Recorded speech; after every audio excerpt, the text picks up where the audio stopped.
Welcome to my daily devotional for Tuesday the 2nd of May, and our reading comes from Galatians chapter 4 and verses 1 and 2. I say that while the heir is an infant, he is no different from a slave, even though he is the owner of everything. But he is under a guardian and a household steward until a previously appointed time of the father. And we continue from yesterday. The Greeks within the Galatian church had a different cultural background from the Jews and the Romans. William Barclay informs us that in Greek culture things were different.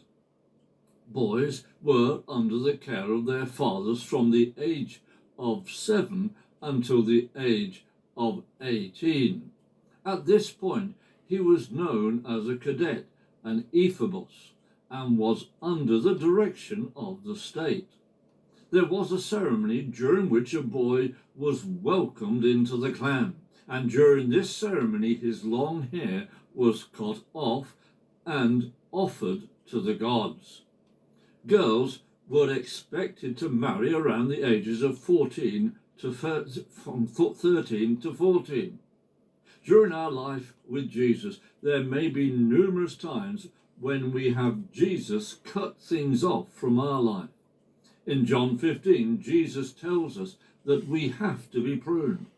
Just as a Grecian boy had to have his hair lopped off, so we followers of Jesus have to have things lopped off so that we can be more effective for Jesus in producing more fruit. In Greek culture, a girl was under the protection of her father until her marriage at around the age of 14. This was much the same for girls within the Roman culture, although it was not unknown for girls to be married at the age of 12.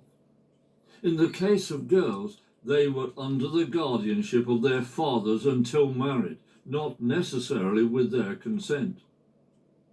There may be things when we may be called by Jesus to do things that we're unsure about, but will do because it is God who is telling us. This happened to Simon Peter when Jesus told him to start fishing. Peter said that he had caught nothing after fishing all night, and he mentioned this to Jesus.